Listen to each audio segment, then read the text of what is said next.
este es un encuentro que siempre tenemos, ¿verdad?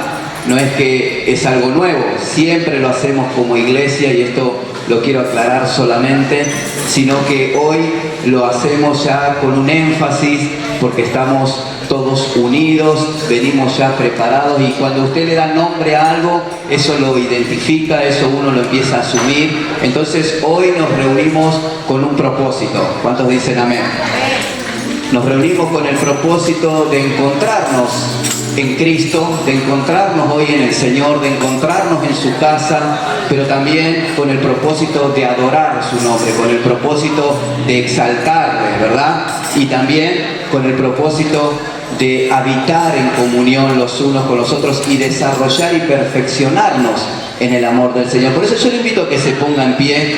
Solamente no voy a hacer ninguna apertura ni ninguna oración, solamente transmitir lo que fue el propósito de esta reunión y como dice allí en la placa, no se ve más abajo, el propósito es poder estrechar los lazos entre los hermanos, poder estrechar los lazos muchas veces entre los departamentos que trabajamos y a veces no se da la oportunidad de tener estos tiempos y de poder afianzar los vínculos y perfeccionarnos en el amor los unos con los otros. ¿Cuántos dicen amén?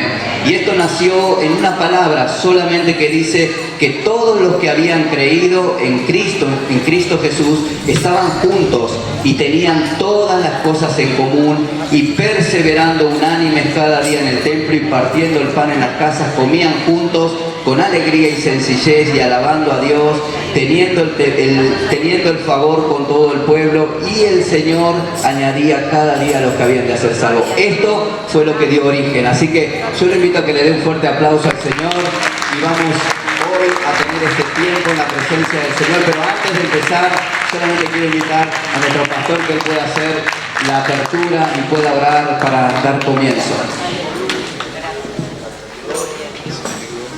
Iglesia, los saludo con la paz del Señor, agradecidos a Dios. ¿Cuántos están dispuestos a celebrar? Venimos a unirnos en el mismo espíritu para que ahí Dios pueda descender y entregar todos esos dones, pero también juntarnos y animarnos a poder seguir adelante y seguir avanzando. Diego leía, ¿no?, esta palabra maravillosa y habla de la unidad. Y la unidad significa acuerdo, pacto. Es decir, yo estoy de acuerdo con lo que comparto junto a mis hermanos. Ese pacto es que la iglesia esté en unidad solamente en cuerpo, sino también en espíritu, porque ahí es donde envía la bendición y vida eterna a Dios. En ese espíritu que realmente se necesita, porque ahí en realidad no es donde Dios va a bendecir y enviar vida eterna a cada hijo. Y Amós nos dice, andarán dos juntos si no estuvieran de acuerdo. La palabra archi reconocida, ¿no? Y eso es lo que realmente nos pone cuando estamos de acuerdo, es como podemos formar el cuerpo de Cristo. Estando de acuerdo, unánimes, juntos, en el mismo espíritu, se va formando el cuerpo de Cristo. Y si no me pongo de acuerdo, no traigo ni a Él. Porque separados de mí nada puede hacer, dice el Señor. Y nosotros estamos unidos a Cristo. Y ahí es cuando realmente Dios comienza a bendecir la iglesia. Y la unidad produce lo que Pablo nos dice, ¿no? Que si un miembro se lastima, todo el cuerpo sufre. Y ahí es donde realmente se ve la unidad de la iglesia. Porque realmente es cuando nosotros estamos unidos en el mismo espíritu, realmente cuando alguien realmente se lastima o caen de la gracia del Señor, porque muchos, no es porque uno se lastime, sino uno que cae de la gracia del Señor. Nosotros, los espirituales, aquellos que amamos, debemos restaurar. No debemos discriminarlo, sino restaurarlo, no dejarlo de lado, sino amarlo, porque ese es el amor que Dios derramó en nuestros corazones. Y cada uno de nosotros somos realmente especiales para el Señor. Somos especiales para Dios y somos las partes del cuerpo, y si no hay unidad en el cuerpo no funciona. Por eso funciona correctamente como funcionaba la iglesia primitiva. Como decía Diego, ¿no?, en el principio juntos, unánimes, compartían el pan y todas las cosas. Y Juan 13:35 nos dice, en esto conocerán todos que sois mis discípulos, si tuvierais amor unos con los otros, y a esto nos llamamos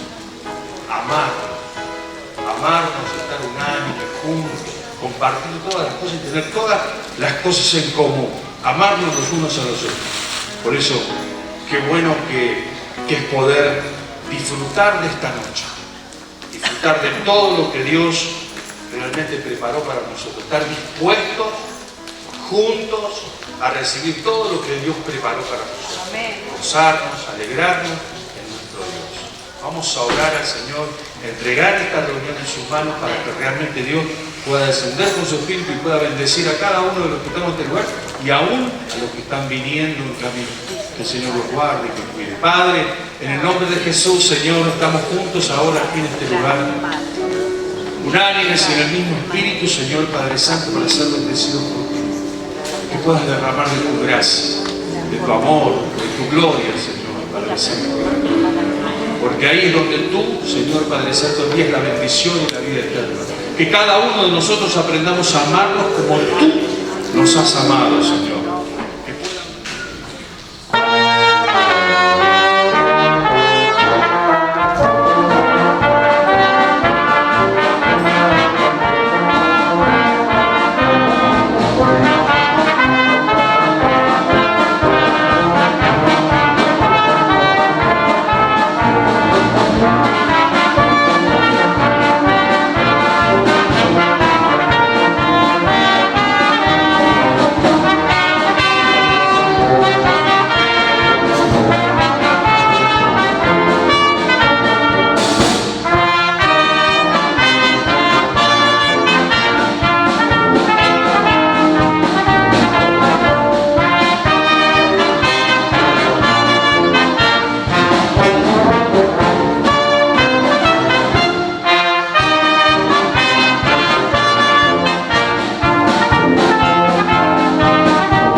te queremos agradecer por el desafío que nos pones hoy en este día, Señor, para cumplir lo que la primitiva iglesia pudo cumplir, esa oración de San Juan 17, Señor, que sean uno como tú con el Padre, que sean uno.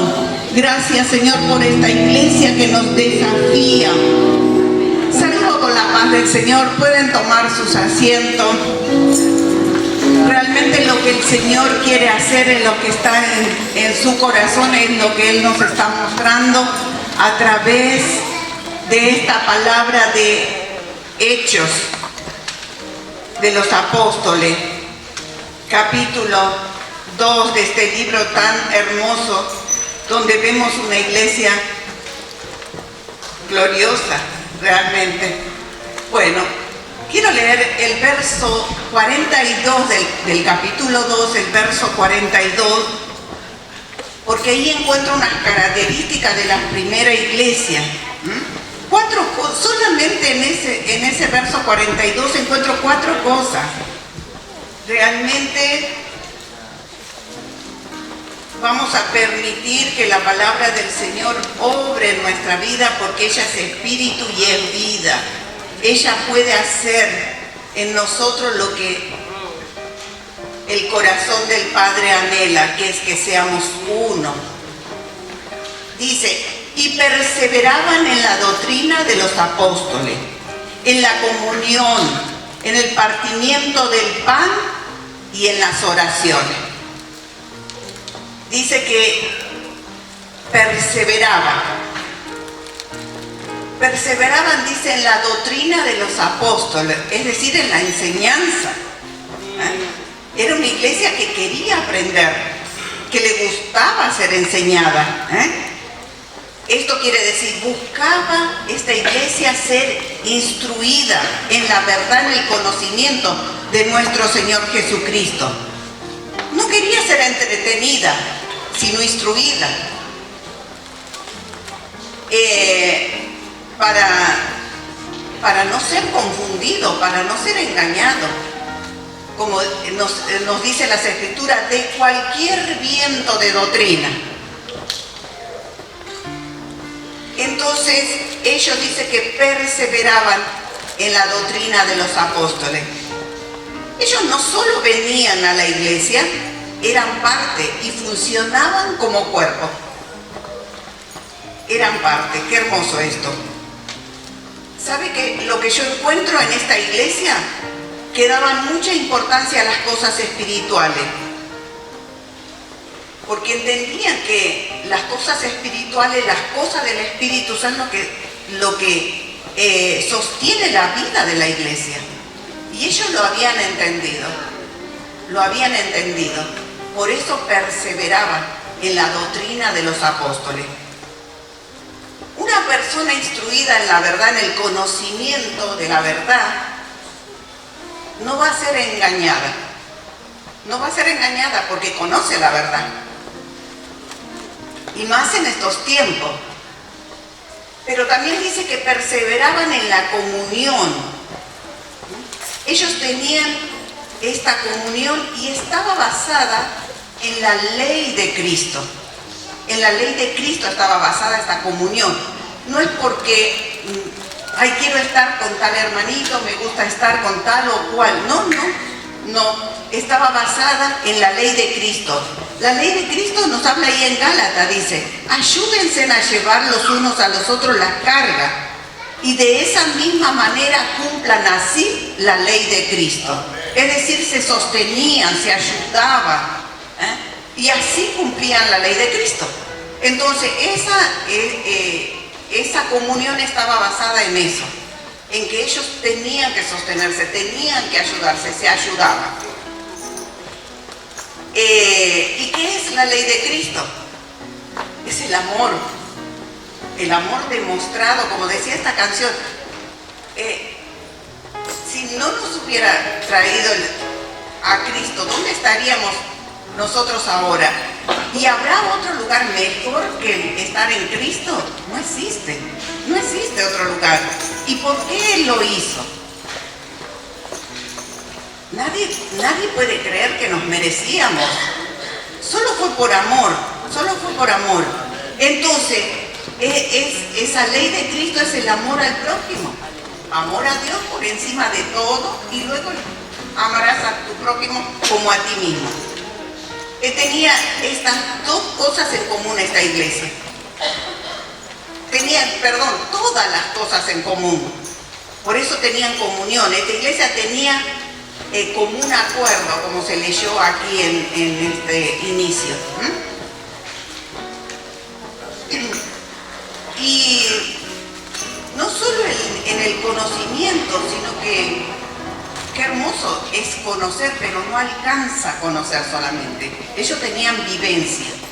Lo que ellos iban aprendiendo, lo que ellos iban conociendo, lo iban viviendo. Entonces, esta iglesia, por eso era una iglesia como la vamos a ver luego.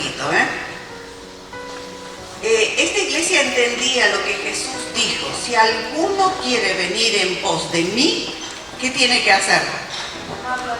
Niégase a ti mismo. Y es lo que cuesta. Es lo que cuesta. Pero esta iglesia entendió, se negó a sí mismo. Esta iglesia verdaderamente entendió esto. Esta ley de Cristo, esta doctrina de Cristo. Si alguno quiere venir en pos de mí, número uno, se tiene que negar a sus deseos, a su manera de pensar o querer, a muchas cosas se tiene, a sí mismo, directamente. Como dijo el apóstol Pablo, yo ya no vivo. Y lo que vivo no lo vivo para mí, ni por lo que yo quiero, sino por la fe del Hijo de Dios. Entonces, era venir en pos de Él, pero también dice tomar su cruz y seguirle. Con problemas, con dificultad, con lo que venga, tenía que seguirle. Eso es negarse a sí mismo.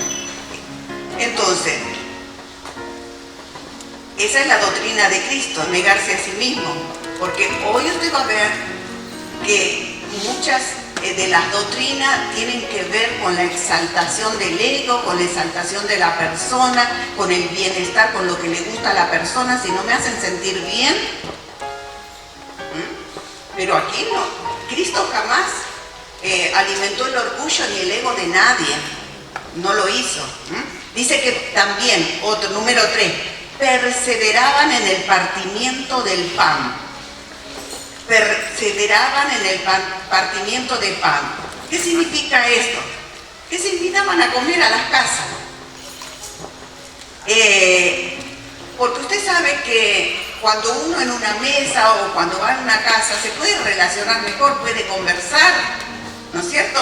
En una mesa uno puede hacer una sobremesa y saber qué le está pasando al hermano, cosa que aquí nos saludamos y quizás no sabemos, no podemos saber. Entonces, la comida en la mesa abre al diálogo, y también podemos conocer a los demás. Dice también en el partimiento del pan en el hogar. Esto para los judíos era algo muy valioso, porque un hogar es privado, un hogar, podríamos decir, según cada uno lo considere, es sagrado también. Pero aquí había una comida fraternal que incluía la cena del Señor, diferente a nosotros. Pero en el comienzo la iglesia era así. Comían el pan, dice, con sencillez, con alegría de corazón, todo junto. Y también ahí participaban de la Santa Cena del Señor. Por eso dice que hay que esperar, que vayan llegando los hermanos, y todo esto era así. Y Jesús practicó esto, de ir a comer a la casa. Por eso le dijo: Zaqueo, desciende, porque hoy yo voy a ir a tu casa. Hoy, y obviamente le iban a invitar en la mesa, algo iba a haber en esa casa de Zaqueo.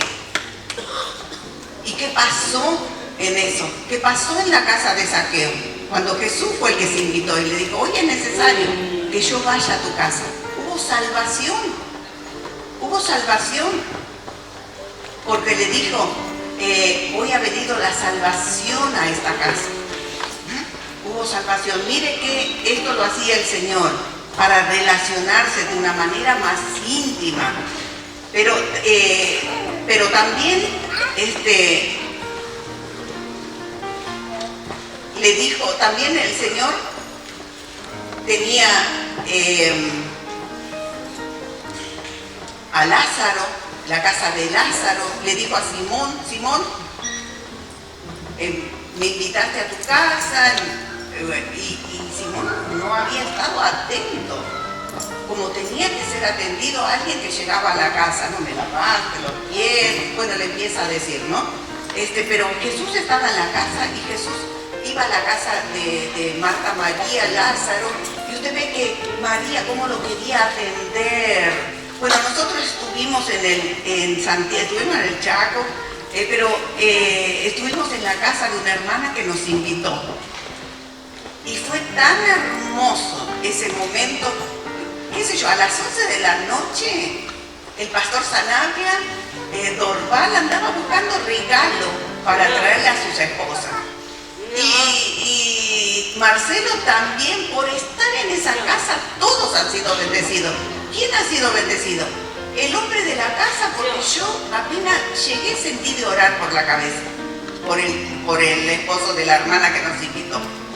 Luego la hermana nos atendió de una manera tan especial que, bueno, empezamos a halagar nosotros y agradecidos y feliz con todo lo que ellas habían preparado.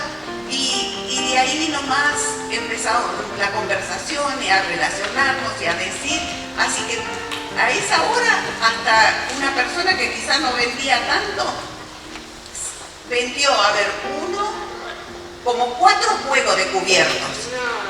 Y no barato, porque es bello. O sea, pueden pasar muchas cosas. Cosa que si no hubiéramos ido, nada de eso hubiera pasado. Ni la hermana Carmen hubiera recibido un regalo, ni Silvia, ni Mamina.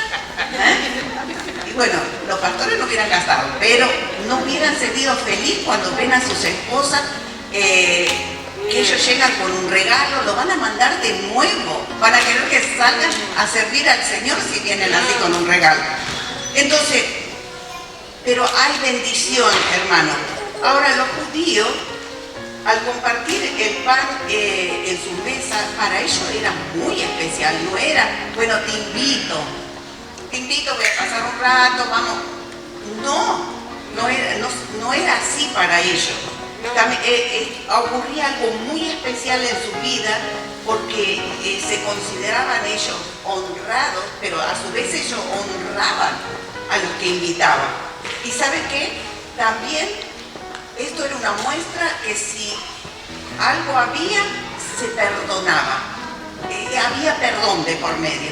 Así que si alguien está enojado con alguien, lo invita y se terminó el asunto. Le hace una cena o un almuerzo, porque así hacían lo de la iglesia primitiva. Ahora, había perdón.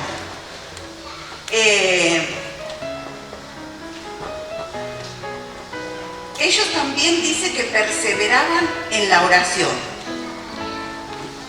Sabemos que la oración es la vida de la iglesia. Nadie puede decir yo tengo comunión con Dios cuando no se relaciona por medio de la oración, porque no hay otra manera de relacionarnos. Si bien podemos juntarnos para orar por las peticiones, pero no es solo petición, es una relación, es como se relacionaba la iglesia primitiva, de decir, cuando eran amenazados, cuando ellos tenían que ser encarcelados, o cuando la iglesia estaba siendo perseguida, ellos se juntaban a orar, pero no para decir, Señor, no vamos a predicar más de tu nombre, o Señor, guárdanos. No, danos poder para hablar con denuedo, para tener valor y coraje y seguir hablando. ¿Se da cuenta cómo era esa iglesia? Entonces ellos dicen que perseveraban en la oración.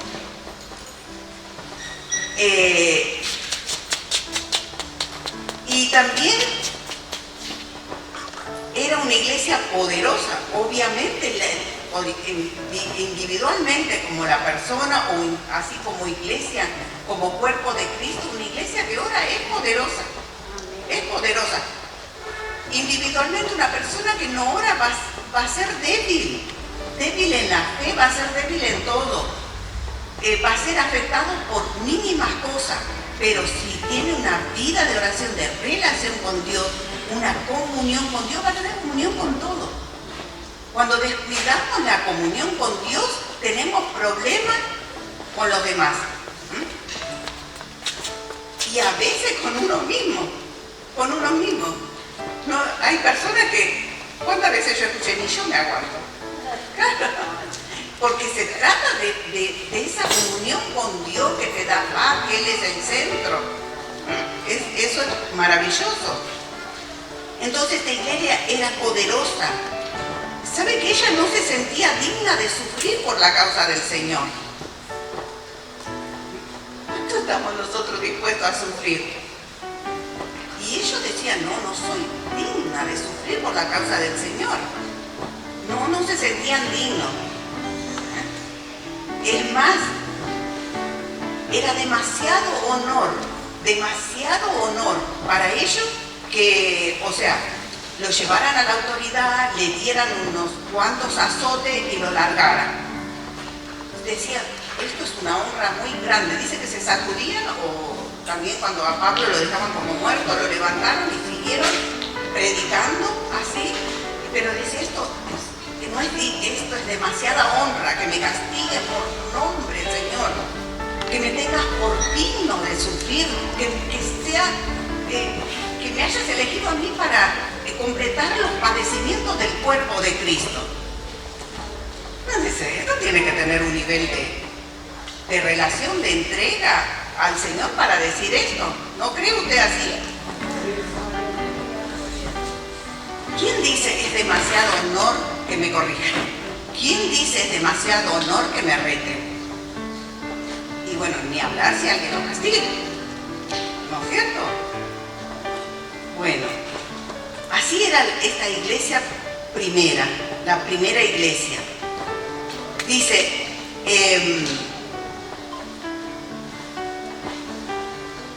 dice que suplicaban por todos los santos. Esto es lo que el Señor también nos dice en su palabra, que la oración tiene que ser para suplicar por todos los santos, para que todos alcancen el conocimiento de Dios y bueno, por muchas cosas más. Porque la oración entendemos que tiene la capacidad de llegar donde nosotros no podemos llegar. Ella va a llegar, la oración va a llegar a los que están lejos. Había también en esta iglesia reverencia a Dios, profundo respeto. Mire, vamos a leer estos versos que son maravillosos porque son el corazón de esta reunión. El corazón de esta reunión son los versos que usted ve en pantalla, pero lo vamos a meditar un poquito.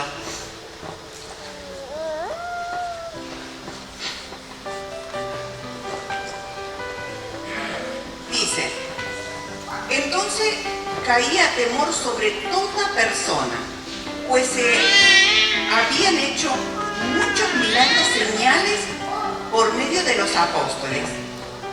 Y todos los que creían se reunían y tenían todas las cosas en común. Vendían sus propiedades y sus bienes y lo repartían a todos y cada uno según la necesidad. Ellos perseveraban unánimes en el templo día tras día. Dice, todos los días dice que perseveraban en el templo todos los días. Y usted imagínese, por ese respeto, esa reverencia que la primitiva iglesia tenía, dice que se hacían muchas maravillas, se hacían muchos milagros, el Señor hacía por medio de los apóstoles muchas, dice, y también señales, prodigios, maravillas, a causa de ese respeto, de ese temor reverente que tenían a la presencia de Dios. Y miren, sabemos que lo que la palabra de Dios dice, que el temor al Señor, a nuestro Dios, es aborrecer lo malo. Ellos tenían temor a Dios y era una iglesia donde no había chisme, porque aborrecían lo malo. Eso era malo, eso es malo para el cuerpo. Entonces, no había mentira. Y cuando alguien quiso introducir el engaño y la mentira, cayó muerto. Y más temor vino sobre la iglesia. Entonces, y por tanto no había tampoco ahí engaño, no había contienda, no había soberbia, no había arrogancia. Nadie creía ser superior a nadie. Nadie, ni por ser influyente, porque seguramente había ahí algunas personas influyentes, pero nada de eso le hacía sentirse mejor o superior. De ninguna manera, eso no había ese ego. ¿Le gustaría una iglesia así? ¿No? ¿No te gustaría? Porque tenés miedo de qué. Bueno, yo creo que vivir en una iglesia así, yo me gustaría que la iglesia fuera así. ¿Se imagina una iglesia donde no hay chisme, donde no hay murmuración, donde no hay crítica, donde no hay celos, donde no hay envidia, donde no hay enojo, donde no hay rencor, donde no hay envidia, no hay malas intenciones, no hay egoísmo? Había pureza de corazón, lo dice la palabra del Señor. ¿Quién no va a querer estar en una iglesia así? Por eso somos desafiados. Y el resultado de esto son los milagros. ¿Quién no quiere ver milagros? Maravilla, que venga, que el Señor, a alguien que viene en un estado terminal, salga saltando o le cambie todos los órganos, bueno, haga muchas cosas preciosas. ¿Cómo no nos va a gustar? ¿Qué más había en esa iglesia, en la primera iglesia? Había generosidad. Eran de manos abiertas, dispuestos a darlo. A dar, usted ya ve, dice que vendían sus propiedades y los daban y ninguno tenía necesidad. No, porque aquí vemos que no había esas relaciones frías, sino sinceras y genuinas. Por eso tenían todas las cosas en común. Bueno, le pregunté si usted quiere ser como esa iglesia. Es fácil decirlo, pero tenemos que hacer lo que ellos hicieron. Hacer lo que ellos hicieron. Nos lo dice esta palabra, lo que hemos compartido, lo que ellos hacían. Perseveraban en la doctrina, perseveraban en la oración, perseveraban en la comunión, perseveraban en el partimiento del pan. Nadie decía ser mejor o esto es mío y no lo toca a nadie o no lo doy a nadie porque esto me pertenece. Dice que no, tenían todas las cosas en común. ¿Sabe qué hermoso es este? ¿Sabe que el consejo de la palabra dice, nos da Dios oportunidades? Porque dice, hagamos bien a todos. A todos tenemos que hacer bien. Pero nos dice algo, especialmente a la familia de la fe, a nuestros hermanos, entre nosotros. Dice, en tanto tengamos oportunidad, hagamos el bien a todos. ¿Quién nos vamos a tener oportunidad? Tenemos, pero muchísima oportunidad de hacer el bien, de ayudar, de animar, qué sé yo, fuera, adentro, en todos lados. Tenemos esa oportunidad que Dios nos da. Todos. Yo no creo que no haya nadie que diga, no tengo oportunidad de hacer el bien. Bueno, oportunidad por ahí de hacer cosas que usted quiere no va a tener. Porque eso, a veces, no todo lo que uno quiere tiene la oportunidad. Pero de hacer el bien, tiene toda la oportunidad que quiere. Entonces, ¿qué más había en la iglesia? ¿Sabe lo que había? Y este es un tesoro. Si alguien tiene este tesoro, dice que había humildad. Porque dice, perseveraban cada día en el templo. Comían alegres, dice. Comían con alegría y sencillez de corazón. Porque solamente una persona humilde va a comer así, con sencillez de corazón, alegre. No importa lo que me da, lo que me invita, lo como. Te doy gracias, estoy agradecida. Sencillez de corazón. Entonces aquí había humildad. Comían alegre. Dice que bendecían por supuesto, ¿no? Eran de corazón sencillo. Porque usted ve que hay gente que tiene manjares, pero no tiene alegría para comer esos manjares.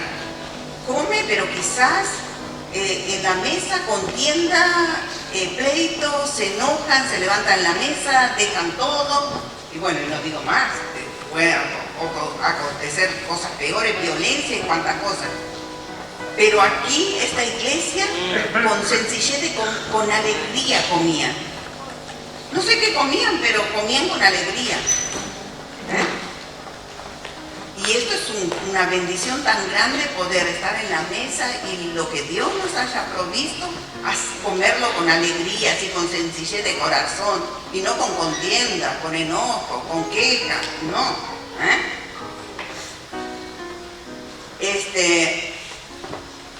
Eso se llama humildad.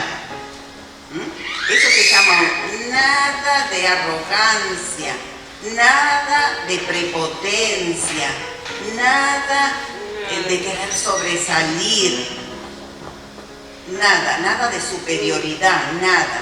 El único anhelo que esta iglesia tenía era glorificar a Dios. Qué hermosa es la humildad, hermano. La persona humilde no espera reconocimiento. Si se lo dan, pero si no, no está esperando. Al contrario, está pensando cómo al otro, lo reconozco, al otro, a aquel, pero no está pensando en sí misma. ¿Sabe qué más había en esta iglesia? Había adoración a Dios. Ellos no llegaban. Bueno, a ver, ya pasó la alabanza, ahora voy para la palabra. O voy para el último momento que llamen y oren. No, ellos venían, dice que alababan todos, adoraban al Señor. Entonces, imagínense esa exaltación, esa ganas que ellos tenían de alabar a Dios, de cantar, de adorar, de todo eso.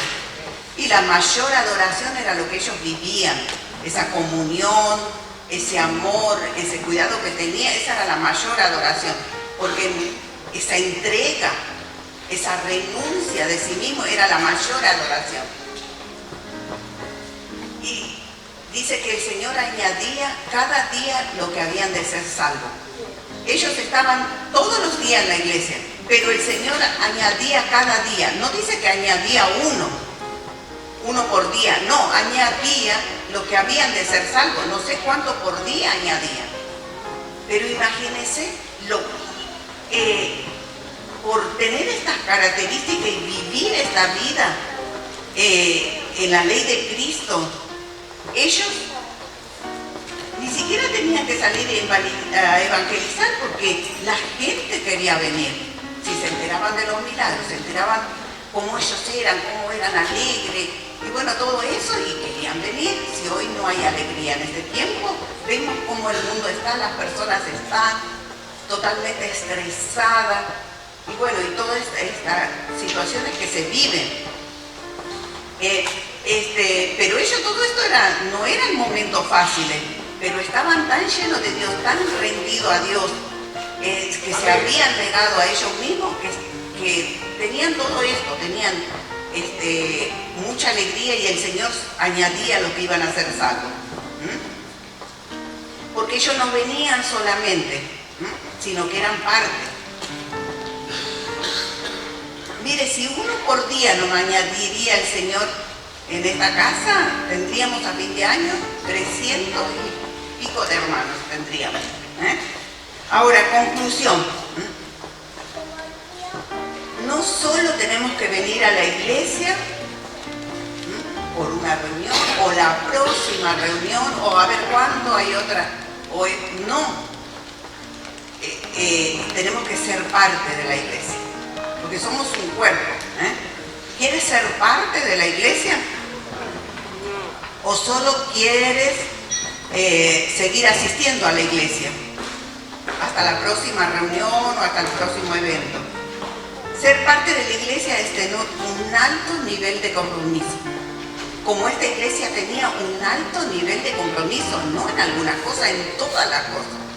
En todas las cosas con lo que tenía que ver con la iglesia, tenía un alto nivel de compromiso. Y el amor de Cristo es impresionante, lo que Él le pide al Padre, ¿no? En el capítulo 17 de San Juan. Porque Él estaba para ir a morir, Jesús, en la cruz.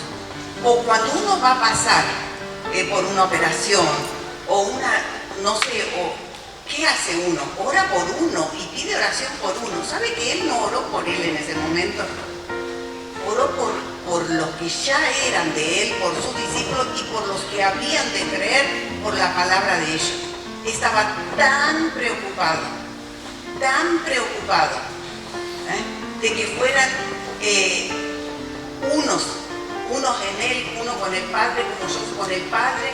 Estaba tan preocupada en el Señor, en la unidad, de que ellos se amen, de que ellos se cuiden, de que sigan así como esta primera iglesia, que no oró por Él, sino que oró por nosotros. Ese es el amor de Cristo, esa es la ley de Cristo. Claro, cuando está el egoísmo o no hay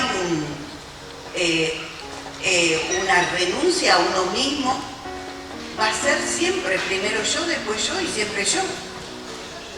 El yo. Es así. Pero aquí tenemos el ejemplo de Cristo. Yo le invito a estar en pie en esta noche. Qué lindo es disfrutar del amor del Señor.